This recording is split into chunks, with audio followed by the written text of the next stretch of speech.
Memilih pemimpin menurut petunjuk Allah dalam Al-Quran.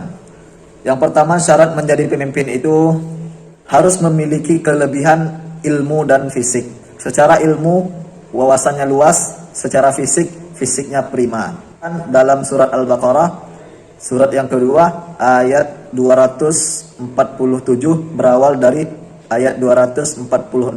Kisah Bani Israel ketika mereka meminta kepada Nabi mereka agar diangkatkan seorang raja untuk mereka supaya mereka bisa berperang di jalan Allah memerangi orang-orang kafir. Lalu ketika Nabi mereka mengatakan kepada mereka, wa qala lahum nabiyyuhum innallaha qad ba'atsa lakum taluta malika. Sungguh Allah telah menjadikan Talut sebagai raja kalian. Lalu apa kata mereka? Qalu anna yakunu lahul mulku alaina wa nahnu ahaqqu bil mulki minhu wa lam yu'ta sa'atan minal mal. Mereka menjawab, mengapa Talut yang menjadi pemimpin kami? Padahal kami lebih berhak menjadi pemimpin daripadanya. Dan dia, Talut ini, enggak memiliki banyak harta. Lalu apa jawaban Nabi mereka? Qala innallaha astafahu alaikum wa zadahu bastatan fil ilmi wal jism. Sungguh Allah memilih Talut sebagai raja kalian karena dia memiliki kelebihan ilmu dan fisik. Wallahu yu'ti mulkahu may yasha. Wallahu wasi'un alim. Allah memberikan kerajaannya kepada siapa yang dia kehendaki dan Allah Maha luas, Maha mengetahui. Memilih pemimpin menurut petunjuk Allah yang kedua adalah orang beriman yang tunduk patuh mengikuti aturan-aturan Allah. Sebagaimana dalam surat Al-Maidah surat yang kelima ayat yang ke-55. Innama waliyukumullahu wa rasuluhu walladzina amanu alladzina yuqimunas salata wa yu'tunaz zakata wa hum raki'un. Sungguh pemimpin kalian itu, wali kalian itu adalah Allah dan Rasulnya dan orang-orang yang beriman yang mendirikan salat dan menunaikan zakat dan mereka ruku bersama orang-orang yang ruku. Hal ini telah dicontohkan oleh Nabi kita Muhammad SAW ketika beliau memilih Abu Bakar sebagai pengganti beliau. Kenapa beliau memilih Abu Bakar? Kok enggak Umar? Kok enggak Utsman ataupun Ali? Beliau memilih Abu Bakar karena Abu Bakarlah sahabat yang paling taat, paling bertakwa, yang paling sami'na wa ata'na.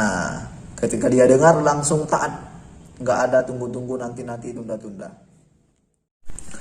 Memilih pemimpin menurut petunjuk Allah yang ketiga adalah jangan Yahudi ataupun Nasrani. Sebagaimana Allah telah berfirman dalam surat Al-Maidah ayat 51. Ya ayyuhalladzina amanu la tattakhidul yahuda wan nasara awliya ba'dhum awliya'u ba'd wa man yatawallahu minkum fa innahu minhum. Innallaha la yahdil qaumadh dhalimin. Wahai orang-orang yang beriman, janganlah kalian menjadikan Yahudi ataupun Nasrani sebagai pemimpin kalian. Karena sesungguhnya mereka saling tolong-menolong. Sebagian mereka saling membantu sebagian yang lain. Barang siapa di antara kalian yang tetap menjadikannya pemimpin, maka sungguh dia itu termasuk golongan mereka. Sungguh Allah tidak akan menunjuki kaum yang zalim. Memilih pemimpin menurut petunjuk Allah yang keempat adalah jangan orang munafik yang disebut kafir oleh Allah dalam surat An-Nisa ayat 144. Ini berawal dari ayat 142. Di ayat 142 Allah bercerita tentang ciri-ciri orang-orang munafik. Innal munafiqina yukhadi'una Allah wa huwa khadi'uhum. Wa idza qamu ila sholati qamu kusala yura'una an-nas wa la yadhkuruna Allah illa qalila. Sesungguhnya orang-orang munafik itu ingin menipu Allah dan Allah pun menipu mereka. Dan apabila mereka berdiri untuk salat, mereka mengerjakannya dengan rasa malas. Mereka ingin dilihat oleh manusia dan mereka tidak mengingat Allah kecuali sedikit saja. Ayat 144-nya Allah melarang kita menjadikan orang-orang yang mempunyai ciri-ciri munafik ini sebagai pemimpin kita. Ya ayyuhalladzina amanu la tattakhidul kafirina awliya'a min dunil mu'minin. Aturiduna an taj'alu lillahi alaikum sultanan mubina. Wahai orang-orang yang beriman, janganlah kalian menjadikan orang-orang kafir sebagai pemimpin kalian dan meninggalkan orang-orang yang beriman. Apakah kalian ingin memberi alasan kepada Allah untuk menghukum kalian? Mereka malas mendirikan salat. Mereka ingin dilihat oleh manusia dan mereka tidak mengingat Allah kecuali sedikit saja.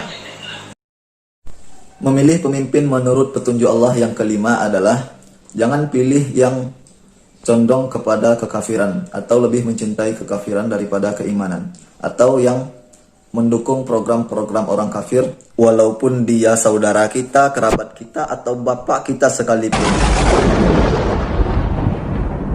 Allah berfirman dalam surat At-Taubah surat yang ke-9 ayat 23. Ya ayyuhalladzina amanu la tattakhidhu aba'akum wa ikhwanakum awliya'a in istahabbul kufra 'alal iman wa man yatawallahum minkum faulaika humudz zalimun. Wahai orang-orang yang beriman, janganlah kalian menjadikan bapak kalian atau saudara-saudara kalian sebagai pemimpin jika dia lebih mencintai kekafiran daripada keimanan. Barang siapa di antara kalian yang menjadikannya pemimpin, maka sungguh dia itu adalah orang-orang yang zalim.